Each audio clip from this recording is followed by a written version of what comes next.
Jesus teaches his disciples and us to pray, lead us not into temptation, but deliver us from evil. Having said that, most of us know that it's a reality in this digitized age that most anything we do online often results in an unsolicited, steady stream of emails and pop-ups. I want to give you a recent personal example. And I'm sure you can think of your own examples of where you have done some online surfing and suddenly you're inundated with unwanted, unsolicited emails.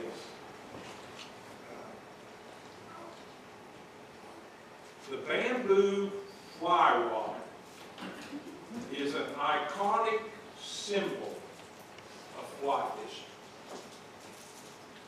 It's made by hand. It's not this woven man-made fibers of graphite and fiberglass and whatever else types of rods you might use. This is a bamboo fly rod split out of Tonkin cane and hand planed and glued into hexagonal shaft and flamed and varnished and the guides tied on with the finest silk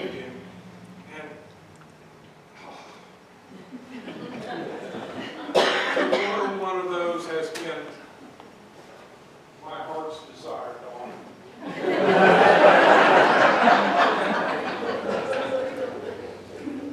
And so the other day I was online doing some window shopping. And I went to the Orvis fly fishing site and I pulled up their bamboo offerings. Two of them, well there's actually three. Two of them, two beautiful rods. Beautiful. One a 7'4" weight, the other one a 7'6" each 5 weight.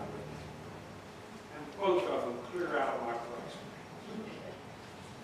One was $2,500 and the other one was $2,800.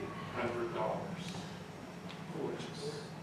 And they even had a third rod, an 8'5" weight that, depending on what you got on it, was anywhere from $3,000 to $3,400.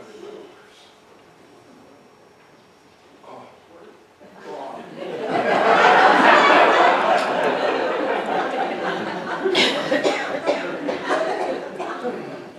And now I receive unsolicited emails every day announcing opportunities for me to purchase these expensive fly rods. Heck, either one of these rods cost more than I paid for my first new automobile. And the intent of these messages is to get me to blow big bucks on something I would like to have, but have no intention of buying. You know, they hope I'll succumb to impulsive materialism and suddenly whip out the Visa when Dawn's not looking. You know, oh, wouldn't it be lovely for Norm to deliver that in the brown truck? Oh, if I could just see that.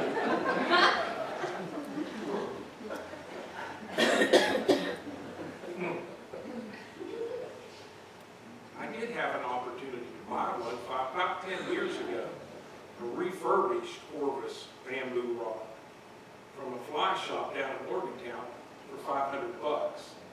10 years ago, this preacher didn't have $500 to spend on a fly rod, and I don't have $2,500 to spend on one today. You know what I'm talking about, these emails you get though, don't you? And some of the online vendors have placed at the bottom of the email in very small print a message where you have an option to unsubscribe. And if you click on that link and follow the steps, you can take yourself off the company's email list. Now, wouldn't it be very cool, folks, if we could handle temptation in the same way? Just unsubscribe from it. if temptations were like unwanted emails, then perhaps there is a way to unsubscribe from it. And if you want to try that, I'd encourage you sometime, if you want to try, just Google how to avoid temptation. And you'll be presented with a list of websites, and many of them really are quite good, that discuss temptation and specific things you can do to turn temptation off, or at least turn down the power of unwanted enticement. But the problem, of course, is that temptation isn't like emails from scrupulous vendors. It's like those from unscrupulous vendors and scammers. The ones that don't give you the option to unsubscribe from them. And so, boy, you think, I've got them, so you mark it as spam, and I'm sure my filter's going to filter this out and I won't be bothered. But boom, there it is again the next day. All because they changed one little letter or one little number in the address. And so each day, and so it keeps popping up, and it seems like you can never get rid of it. Well, some of our temptations seem akin to those types of messages. They keep popping up, as if they're designed to get around whatever measures we put in place to stop them. And with that in mind, here's the last verse that Coley shared with us today.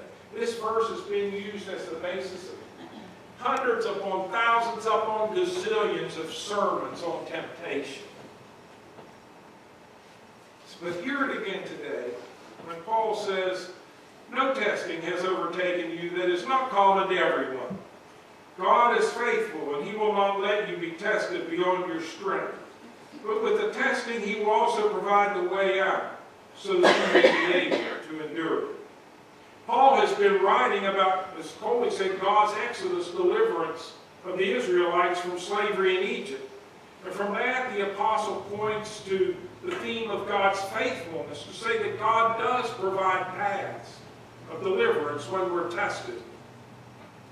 And Paul probably has some specific temptations in mind here, because earlier in this letter, he wrote about idolatry and quarreling and legal wrangling and sexual immorality and misusing spiritual liberties. And yielding to these temptations can and did damage the faith of weaker believers.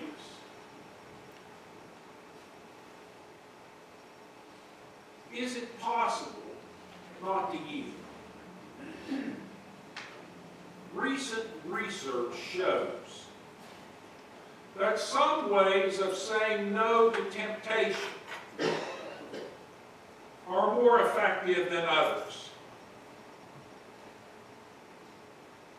The research suggests that the way that we say no changes the likelihood of how we resist temptations.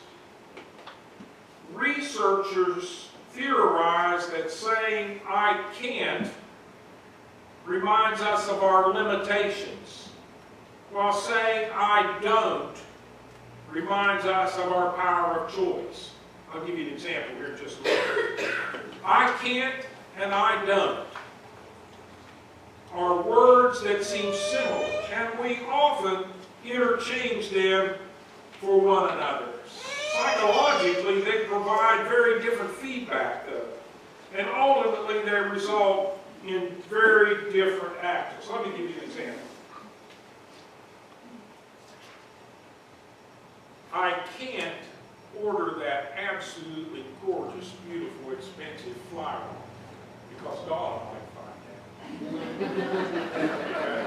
I can't because Donna might find out. Or I can say, I don't splurge on myself. You see the difference? I can't because someone might catch me. I don't means I don't. So maybe depending on how we say no to temptation is how we respond to temptation.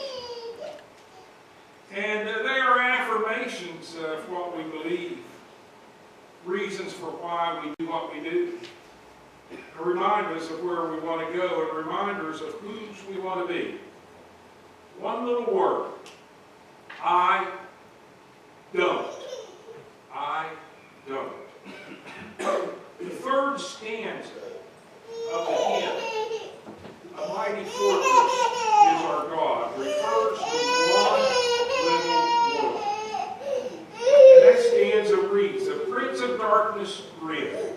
We tremble not for him. His rage we can endure, for lo, his doom is sure. One little word shall fell him." Martin Luther, the hymn writer, said that the word he had in mind is "you lie." You lie. But I'm guessing that "I don't" is pretty effective too in stopping the tempter in his tracks. But of course, I'm not simply suggesting that changing vocabulary when faced with temptation will unsubscribe us from that temptation. In fact, it's part of the human condition, folks, that we aren't able to unsubscribe from temptation. And where we're in the hot throes of enticement, we often aren't thinking as well as we do in the cold light of day.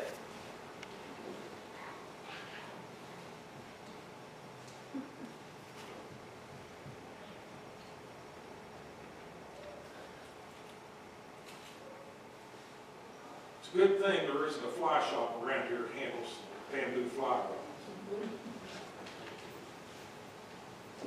Because I'd be right there looking at it. And I'd get one in my hand. And I'd give it a little of this, and I'd feel that thing flexing, and then, I'd be in the hot throes of it. But I just have to have it.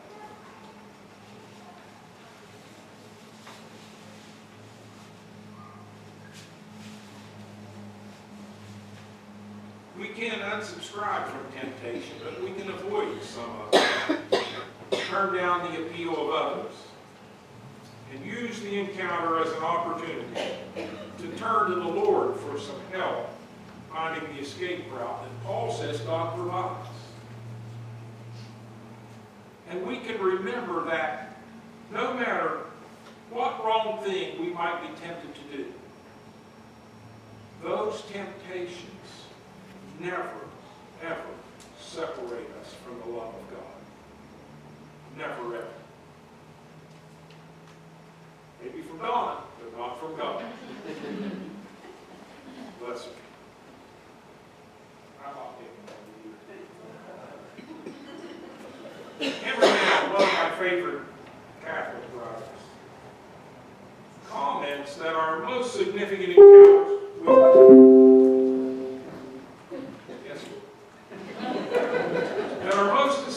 encounters with Christ often come not before or after or beyond the struggle with our tempting demons, but in the midst of the struggle.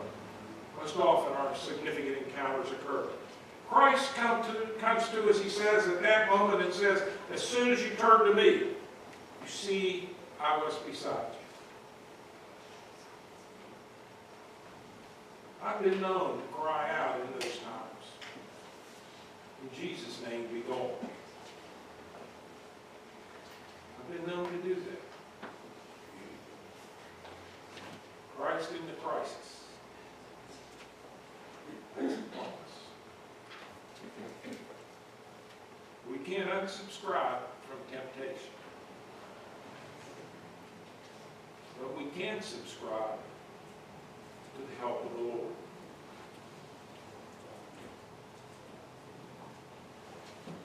Can I guess tomorrow? If I have to. I'll unsubscribe from those expensive fly rod emails.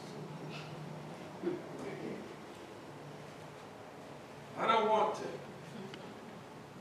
I like to look at it. But the more I look at it, desire rises up in me. You know what I'm talking about, folks? Huh? You know what I'm talking about? Boy, look out where the desire rises up. And the harder it is to fight the temptation. So with Donna's help and the Lord's help,